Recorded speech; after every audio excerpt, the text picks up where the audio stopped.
नमस्कार। अश्विन मास की षष्ठी तिथि को हम पुनः वर्मा एन्क्लेव के परिसर में सृजन माटी के लाल श्रृंखला लेकर उपस्थित हैं। मां ताप्ती की असीम कृपा से हमारी श्रृंखला अबाध चल रही है। आप जानते हैं कि इसमें हम शिक्षाविदों, समाज सेवियों, इंजीनियरों, बैंकर्स इत्यादि समाज के उस अनछुए पहलू को छूते हैं जो हमारी समाज की मुख्य धारा से जुड़ा तो रहा है, लेकिन उनकी कुछ कही और अनकही बातें रह गई हैं, जो हम इस मंच के माध्यम से आपके समक्ष रखते हैं। आज इसी श्रृंखला में हम हमारे मुल्ताई के संगीत जगत के ध्रुव तारे को जोड़ना चाहते हैं। आदरणीय श्री पुष्कर गोविंद राव जी देशमुख, आपका सादर आमंत्रण है।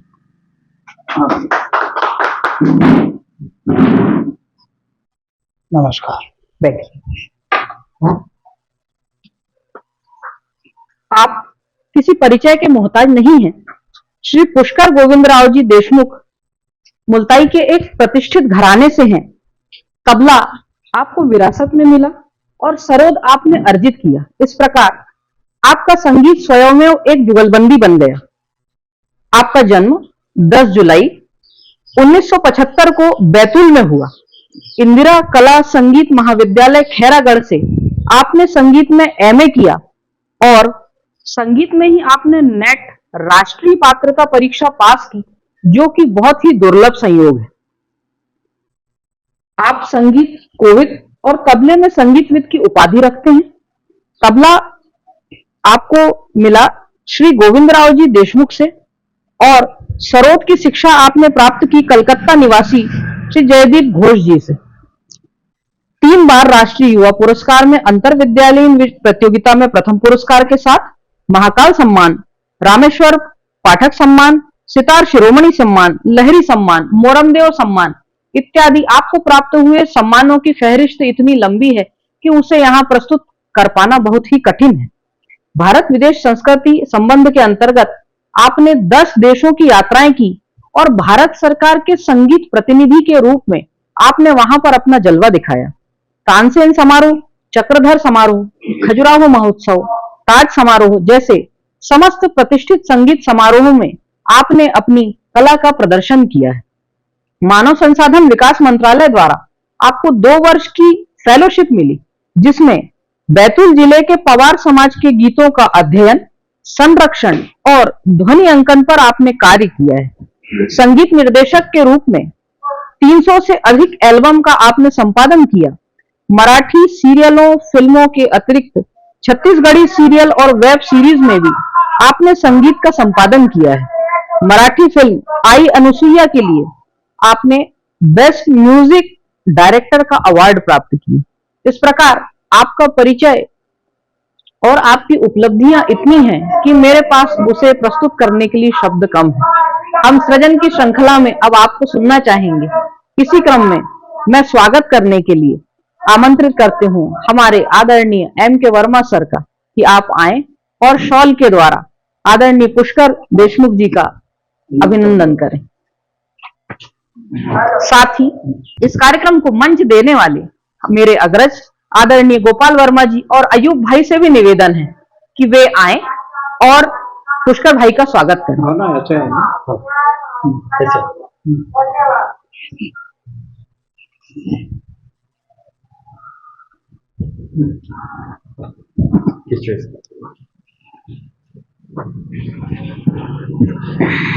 पुष्कर दादा, आपका इस कार्यक्रम में स्वागत है। मैं आमंत्रित करता हूं हमारे बीच उपस्थित प्रज्ञा वर्मा जी, अनीता वर्मा जी को कि वो एक उपहार के द्वारा हमारे अतिथि का स्वागत करेंगे।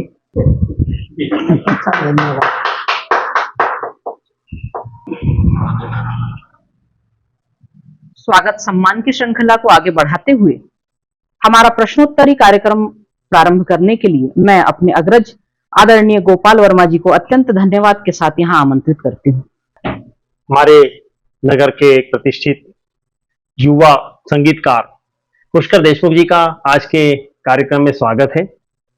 और पुष्कर भाई, जैसा कि हम इस कार्यक्रम में ये जानना चाहते हैं, कल मुल्ताई जहां से आपने शुरुआत की, कुछ शिक्षा आपकी बाहर हुई, खैरागढ़ जैसे प्रसिद्ध संगीत विश्वविद्यालय से आपने संगीत में शिक्षा प्राप्त की।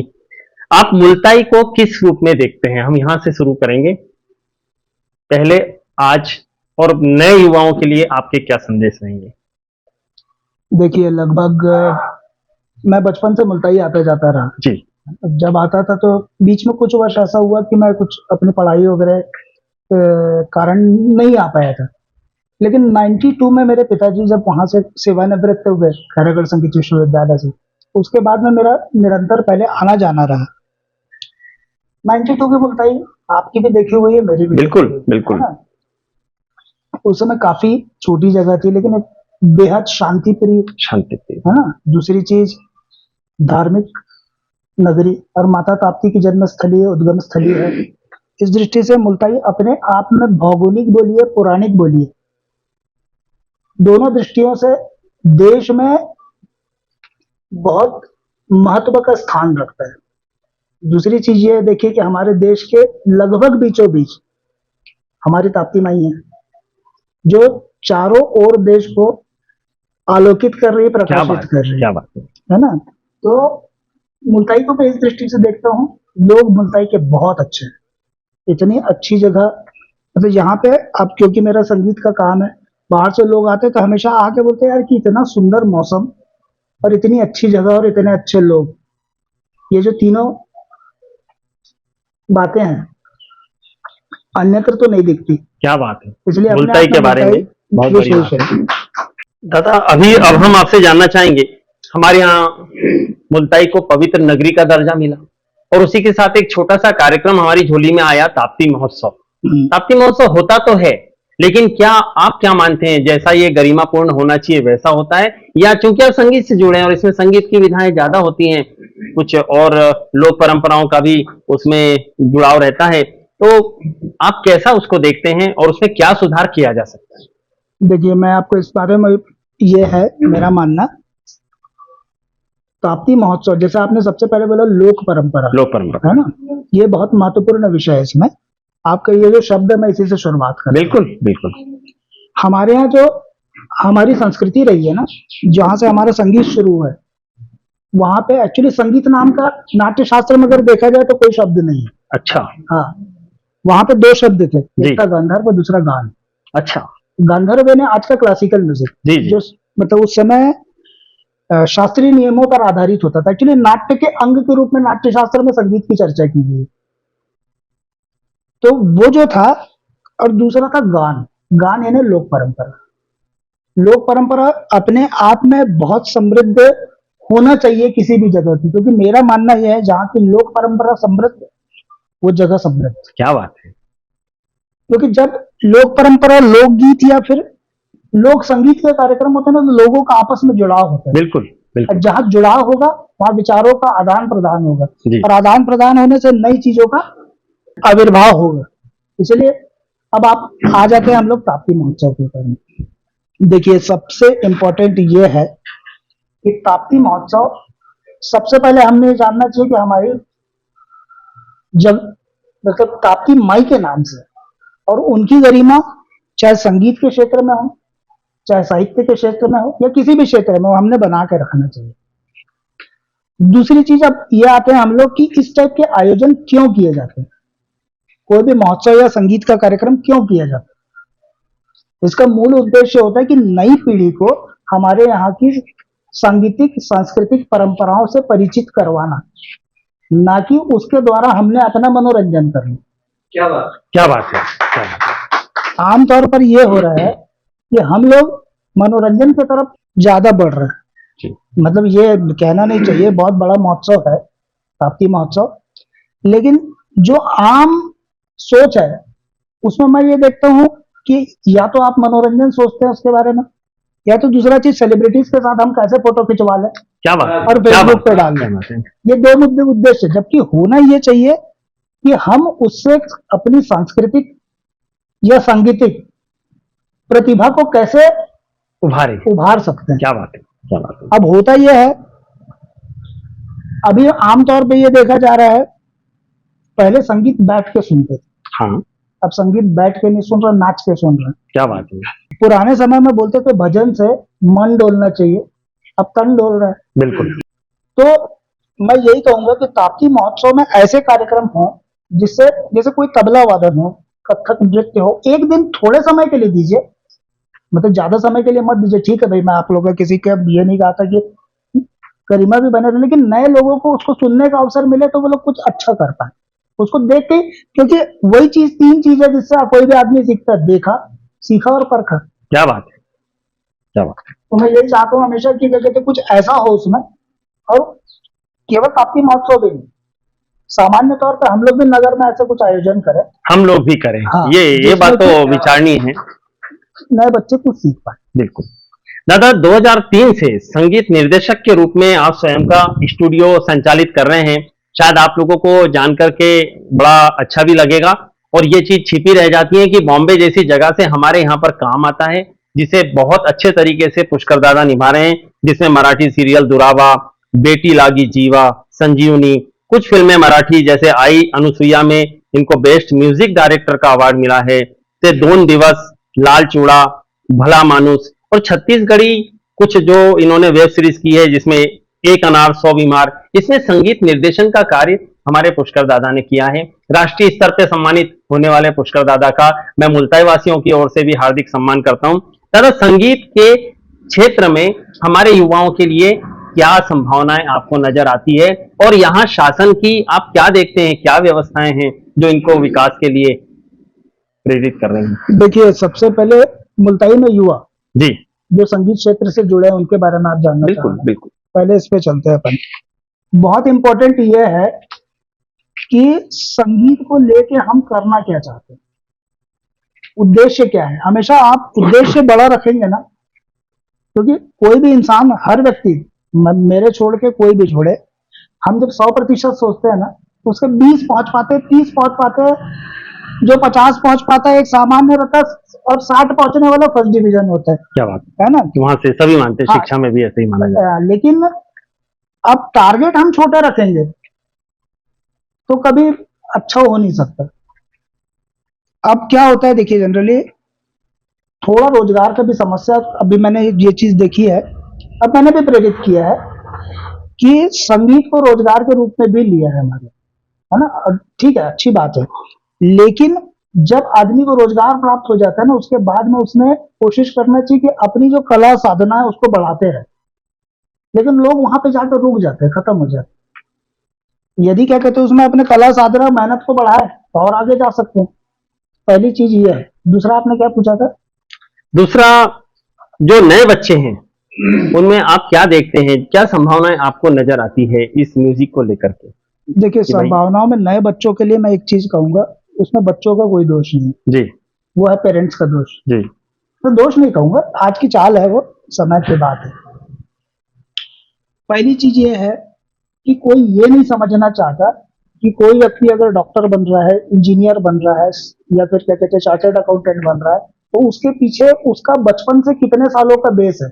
पहली क्लास में जब हम अवध सदर सीखते हैं, तब जाके 17-18 साल के बाद में मैं हिंदी में एमए होते हैं, साहित्यकार बने की नहीं, मैं ये नहीं कह सकता। बिल्कुल बिल्कुल।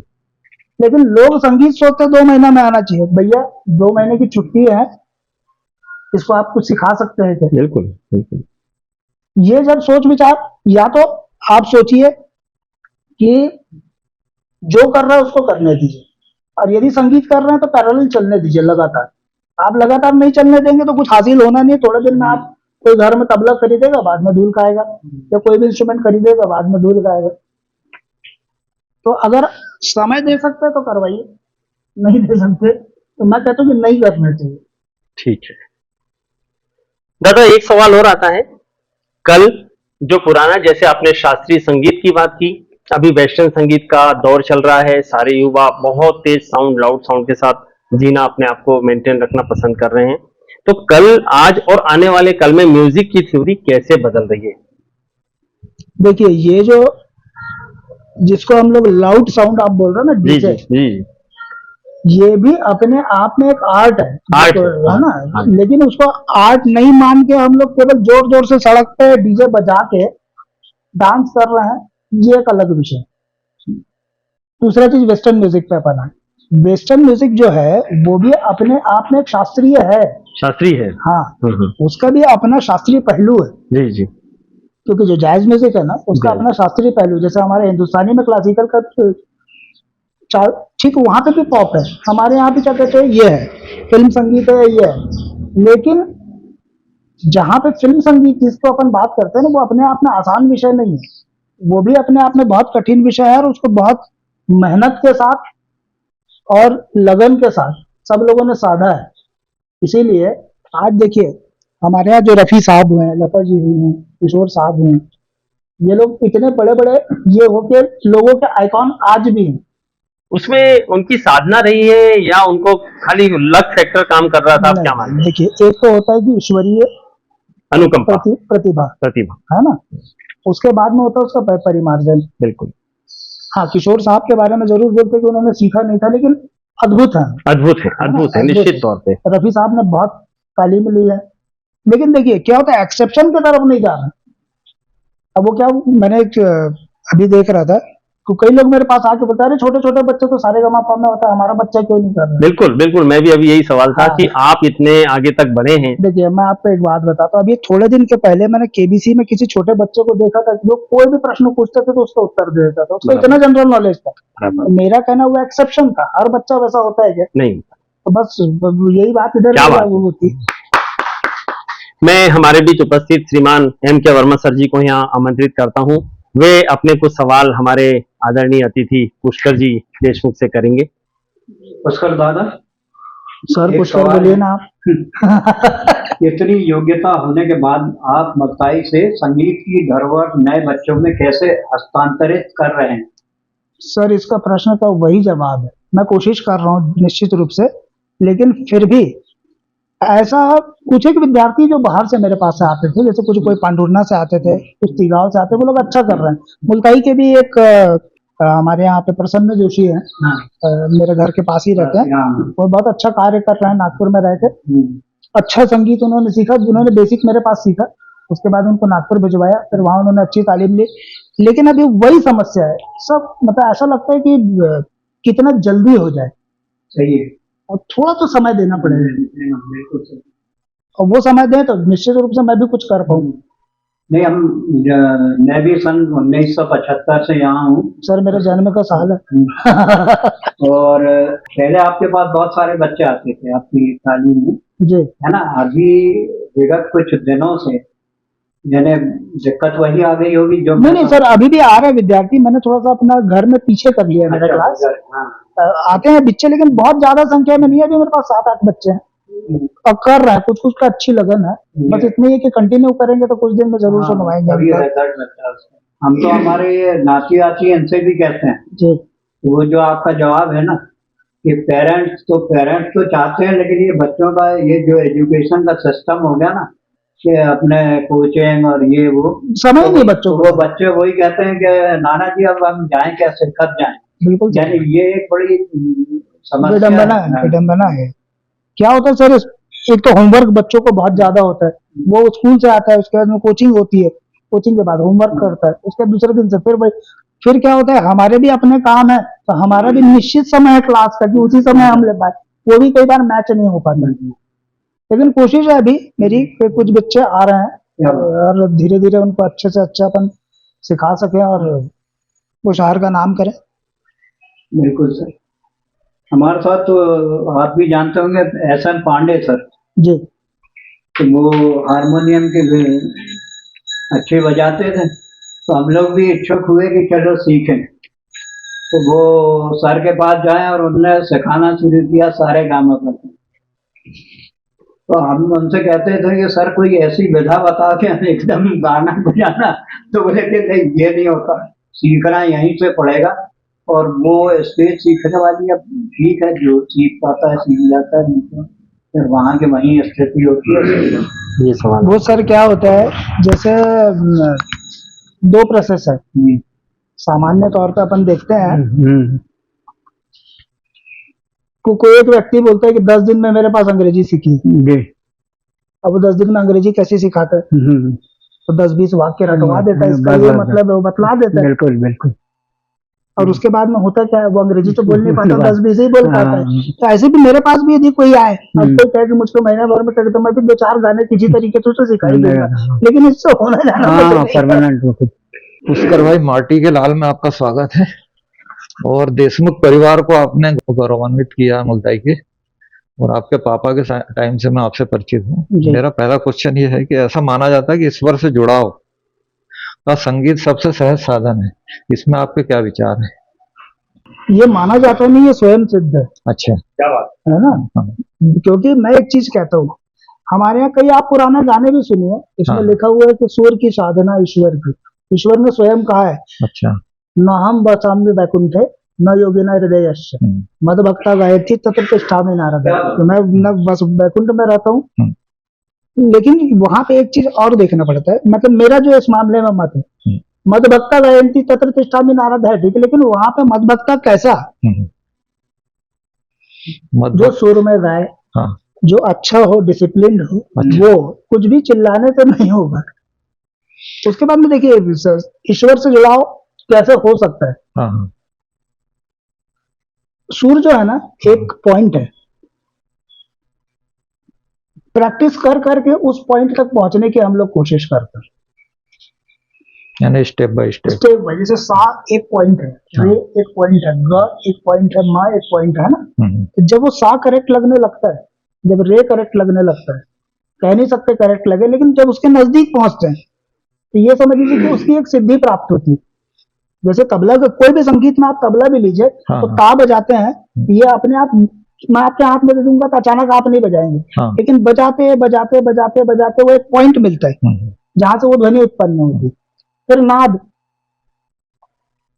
और सृष्टि में जहां पे सबसे चमत्कारी की भी कोई घटना है तो वो नाद है पहली, क्योंकि जब हम बोलते हैं ना कि ओमकार, ओमकार सबसे पहले प्रकट हुआ, वो क्यों बोलते हैं? क्योंकि अ उ और म, क्योंकि जब आदि मानव या जो भी धरती पे आया होगा तो उसकी पहली कोशिश क्या रही, उसने कोई चमत्कारी की भी घटना देखी तो नाद की उत्पत्ति देखी, चाहे 3 दृष्टि से हुई होगी। पहला हुआ आघात, दूसरा हुआ घर्षण, मतलब घर्षण आघात, और तीसरा वायु।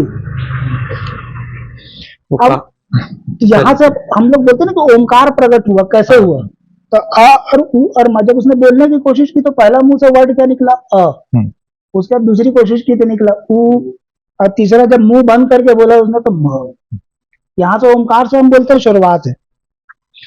और जब आप संगीत से जुड़ेंगे, किसी तरीके से ये करेंगे, प्रैक्टिस करते जाएंगे तो निश्चित रूप से ध्यान की वो परम अवस्था प्राप्त होगी जिससे आप ईश्वर के नजदीक पहुंच सकते हैं। मैं अभी नहीं पहुंचा हूँ, कोशिश है।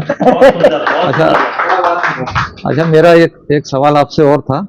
जैसे बोला जाता था कि भाई तानसेन ने संगीत बजाया तो मेघ गर्जना के बाद बरसात हो गई। हाँ। तो क्या इसमें वास्तविकता है? बिल्कुल है वास्तविकता। ऐसी स्वरावलियों का अध्ययन हुआ है जिसमें जैसे दीपक राग बोलते हैं, जिससे कि गाने से गर्माहट का अनुभव हुआ है। क्योंकि एक मैंने ये देखा था कि मतलब मेरे को किसी ने संस्मरण बताया, संस्मरण नहीं है ये है कि एक आदमखोर शेठ था, पंडित ओमकार नाथ ठाकुर जी के बाद मतलब हमारे डॉक्टर सुभद्रा चौधरी जी थे, उन्होंने मुझको बताया कि वो बहुत तेज मतलब ये करता था। तो उसके ऊपर उन्होंने प्रयोग किया था कि काफी में कोई धुन बना के वायलिन पे शेर को रोज सुनाता था। वो इतना तेज था कि किसी को पंजा मारता था, लेकिन कुछ दिन के बाद उसका ऐसी स्थिति हो गई कि उसको हाथ देते थे वो हाथ में हाथ रखते थे। तो ऐसा ये अध्ययन है कि कुछ कुछ स्वरावलियों से बारिश हो सकती है, कुछ कुछ बशर्ते यहाँ से और वहां का कनेक्शन जुड़ना चाहिए, उतना पावर होना चाहिए, शक्ति होनी चाहिए। अच्छा, मेरे आपसे एक और सवाल था।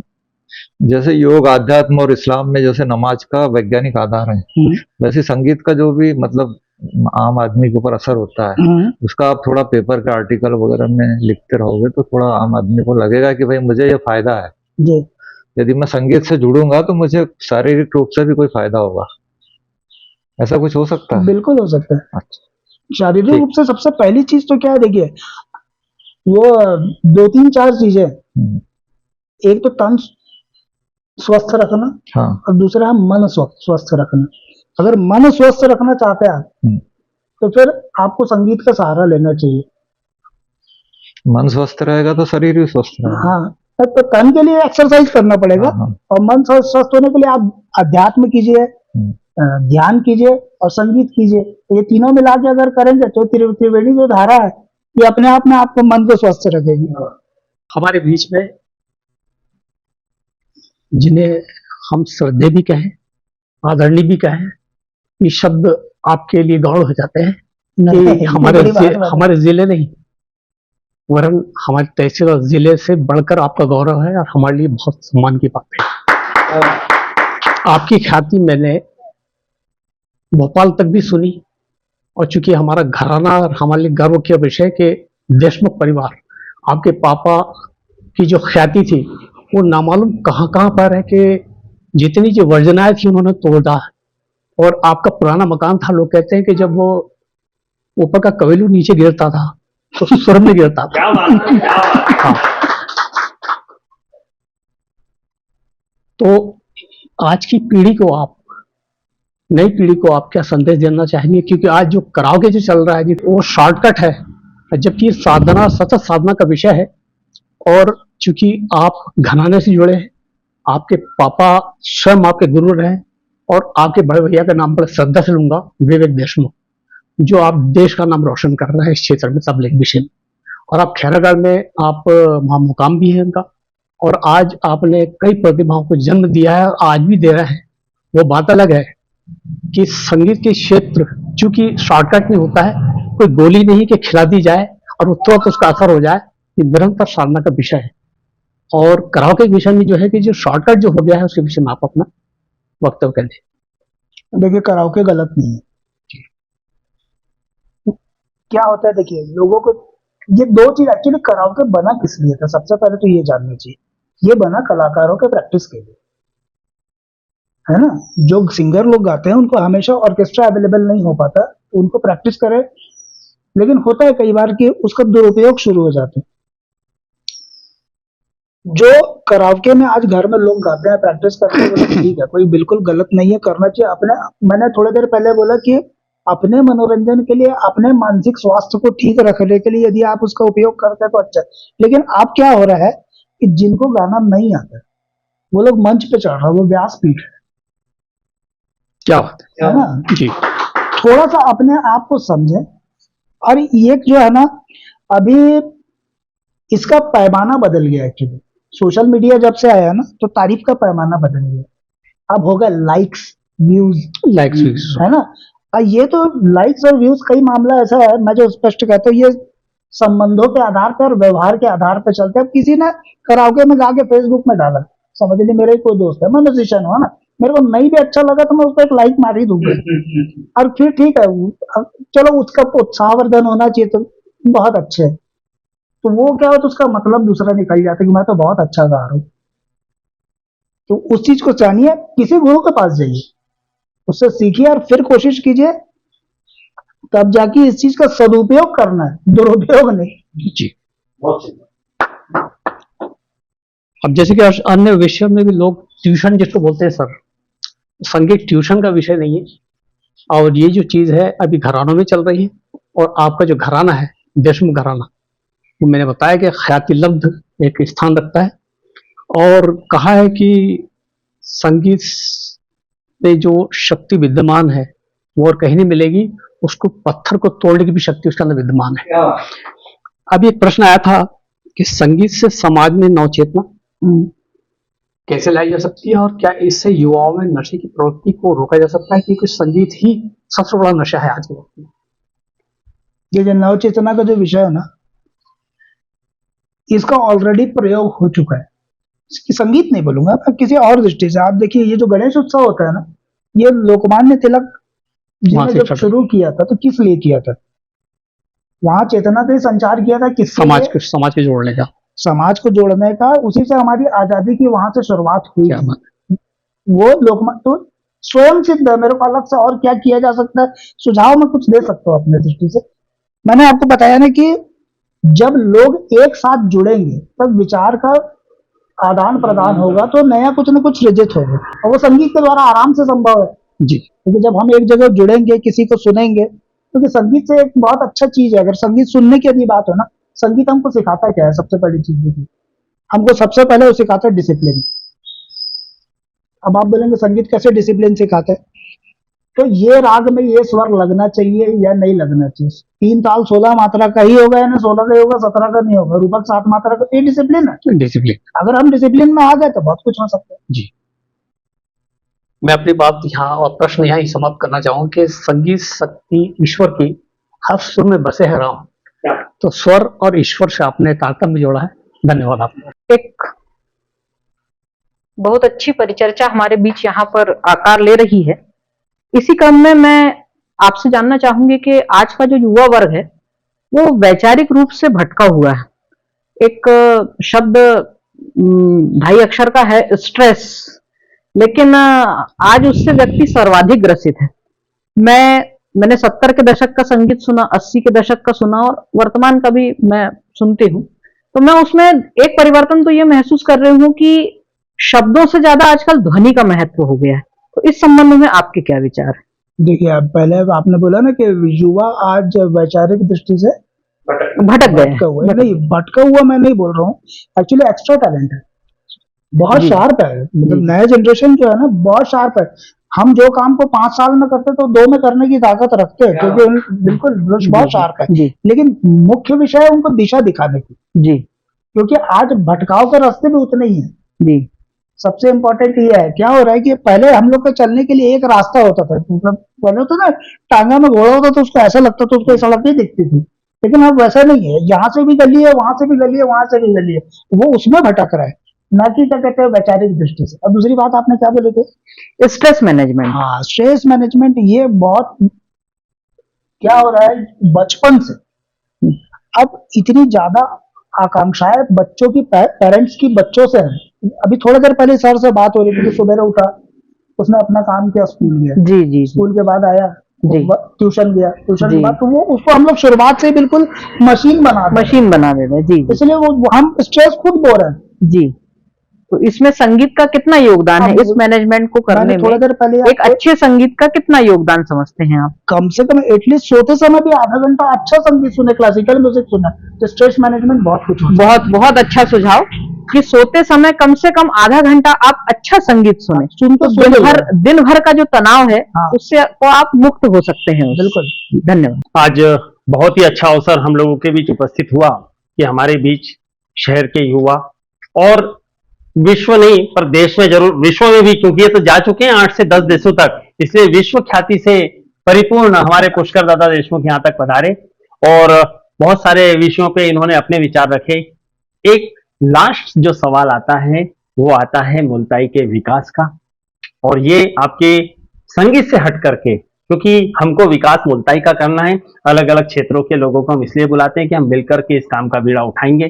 तो आप उसके बारे में अपने कुछ अच्छे कटु जो भी अनुभव हैं आप यहाँ रख सकते हैं बेबाकी से। मुल्ताई का विकास में मैं जो देख रहा हूँ ना, जी उसमें मुल्ताई के लोगों ने विकास में बहुत योगदान दिया है। बिल्कुल। वैयक्तिक विकास लोगों ने किया करके यहाँ का क्या बात है। विकास दिख रहा है। जी जी अदरवाइज ऐसे शासन की दृष्टि से तो मैं जब बॉम्बे में आया था ना, जी। तब मैं सुनता था, क्योंकि बहुत मतलब ये कटु है सुनने में कि हरदोली डैम परियोजना बन रही है, जी जो शायद अभी मेरा ख्याल है 2025 में 24 के आसपास डैम बन के कंप्लीट हुआ। बराबर। इतनी लंबी जो विकास गाथा है अपने, ये थोड़ा हास्यास्पद लग रही है मुझको बोलने में, बोलना नहीं चाहिए, लेकिन तब से आज तक इसमें। लेकिन एक बात और मैं बोलूंगा, मैंने वैयक्तिक विकास की भी तारीफ की है, लेकिन पानी एक बहुत महत्वपूर्ण विषय है। बिल्कुल। आप हम सब मुल्ताई में रहे, गोपाल भाई देखिए, हम जिस मोहल्ले में हम आप एक ही मोहल्ले में रहते हैं, ठीक है। आपने देखा होगा उस समय, मैंने खुद देखा है सर, कि बूंद लेके बाल्टी लेके सुबह 8 बजे लोग सड़कों पे बैठे रहते थे, वहां नल आता था। ठीक है, धीरे धीरे लोगों ने फिर वही बात कर रहे, लोगों ने अपना विकास किया, मोटर लगाई, पानी ऊपर पहुंच रहा है घर में, लेकिन अभी भी हम लोगों ने पानी का आज भी 2 दिन में नल आ रहा है। अब अभी थोड़े दिन पहले बात हो रही थी, मुल्ताई जिला बनना चाहिए, जिला बनना चाहिए, हम सब भी बहुत बोल रहे थे कि जिला बनना चाहिए, लेकिन पहले पानी की तो व्यवस्था करें, पीने के लोगों को, फिर जिला बनने की बिल्कुल बेसिक हमारी जो जरूरतें हैं, मूलभूत आवश्यकता। मूलभूत सड़कें आवश्यकता। अच्छी हुई, डेफिनेटली तारीफ काबिल है, सड़कें अच्छी हुई, आना जाना आवागमन सुलभ हुआ, लेकिन हम लोगों की जो आवश्यकता, देखिए आप बताइए गोपाल भाई, हमारे यहाँ पे घूमने के लिए कोई स्थल नहीं है नहीं। सुबह मॉर्निंग वॉक के लिए, सब कोई कहाँ जाते हैं अपने घूमने के लिए? रेलवे स्टेशन रेलवे स्टेशन घूमने की जगह नहीं बिल्कुल होती नहीं होती है। पार्क होता है, बड़ा सा सुंदर सा पार्क होता है। अभी एक भी नहीं है मुल्ताई में। 25 साल पहले कभी था जब नगर पंचायत थी, हाँ उस समय में नगर पालिका का एक उद्यान बना। हाँ, वो उद्यान कहाँ कैसे डिस्टर्ब होके खत्म हो गया थोड़ा तो हमें पता ही बाहर नहीं। जाके देखना चाहिए। बिल्कुल देखिए हम लोग विकास किस चीज को मानते हैं मुल्ताई में? आप बताइए, आपके हिसाब से। मेरा अब आपसे एक प्रश्न मेरे से सवाल है। नहीं आप दादा, मुल्ताई आज में- हम आपको ही सुनेंगे। आज हमारी जगह यहाँ पे नहीं रहेगी। देखिए सामान्य तौर पे हम लोग का जो IQ लेवल है ना, मतलब जी। जो विजन है, जी हम विकास मानते हैं ताप्ती जी के आसपास क्या हो रहा है इतने से। ना, मैं आमतौर पे अगर जो धारणा है सर। बिल्कुल आपकी बात से मैं सहमत हूँ। सिर्फ इतना सा विकास नहीं होता है, जैसे कि अवधारणा रही है पुष्कर दादा कि भारत का जो मतलब विकास होना है वो ग्रामीण स्तर से होना चाहिए था। ये जो जल की आपने आवश्यकता बताई, अभी 6 महीने पहले कभी मैं गर्मी में किसी गांव में पहुंचा, वहां वही क्रम है। तकरीबन 2 घंटा उस गांव के नौजवान से वृद्धों तक का वो पानी लाने में बर्बाद हो रहा है। हम अगर ये बेसिक चीजें सही कर लेते तो 2 घंटे का मैन पावर आप अच्छी जगह यूज करवा सकते हैं। आप सही कह रहे हैं, मैं आपकी बात से सहमत हूँ। और विकास तो पूरे क्षेत्र का होना चाहिए, क्षेत्र का होना चाहिए और अलग अलग क्षेत्रों में होना अलग अलग क्षेत्रों में होना चाहिए। यहाँ देखिए, उद्योग नहीं है, निवेश नहीं है, उद्योग का तो देखिए फिर वही पानी बात आ गई फिर पानी है ना। बेसिक जब तक इंफ्रास्ट्रक्चर ठीक नहीं होगा तब तक उद्योग आएंगे कहाँ से? बिल्कुल बिल्कुल अब देखिए क्या होता है कि जब उद्योग आएंगे या फिर तो रोजगार मिलेगा। रोजगार मिलने से पेइंग कैपेसिटी आदमी की बढ़ती है तो व्यापार भी अच्छा होगा। बिल्कुल फिर व्यापार अच्छा होगा, पेइंग कैपेसिटी लोगों की बढ़ेगी तो क्या कहते हैं फिर एक फिर वही बात होगी नव चेतना। आप जो कह रहे हैं ना संगीत की दृष्टि से अध्यात्म की पे क्या होगा? अब एक चीज मैं बोलता हूँ, पहले समृद्ध होना जरूरी है। ये सूरी तो छुड़वा रहे हैं हम आपसे, ये सुरीले समृद्ध होना जरूरी है। लक्ष्मी जी की आरती में भी लिखा हुआ है ना, तुम बिन यज्ञ न न होवे, होते, क्या बात है। वस्त्र न कोई पात। कोई बात ना। तो मेन चीज क्या है? सबसे पहले आर्थिक रूप से समृद्ध होना चाहिए, समृद्धि होना चाहिए। आर्थिक रूप तो ठीक है, तब हर दृष्टि से आदमी समृद्ध हो। बिल्कुल बिल्कुल। तो बहुत सुंदर शब्दों में आपने हमारे पूरे मुल्ताई की व्याख्या की, संगीत को समझाया, आध्यात्म से जोड़ा और हमारे मन को प्रफुल्लित कर दिया। पुष्कर दादा, अगली श्रेणी अगले कदम में फिर हम आपके साथ यहीं फिर से बैठेंगे, कुछ नए विचारों के साथ आपको फिर से सुनेंगे। और ये हम जो यज्ञ कर रहे हैं ना, ये इसमें एक एक आहूतियां हम सब लोग अपनी अपनी दे रहे हैं, किस रूप से मुल्ताई का विकास हो। इसके लिए हम पुनः मुल्ताई वासियों की ओर से आपका मैं तो सम्मान उसमें करते हैं। शामिल हूँ मुल्ताई भाषा में। धन्यवाद आप सब, बहुत बहुत धन्यवाद। आपने बुलाया। आज का कार्यक्रम हम यही समापन करते हैं। ठीक, धन्यवाद।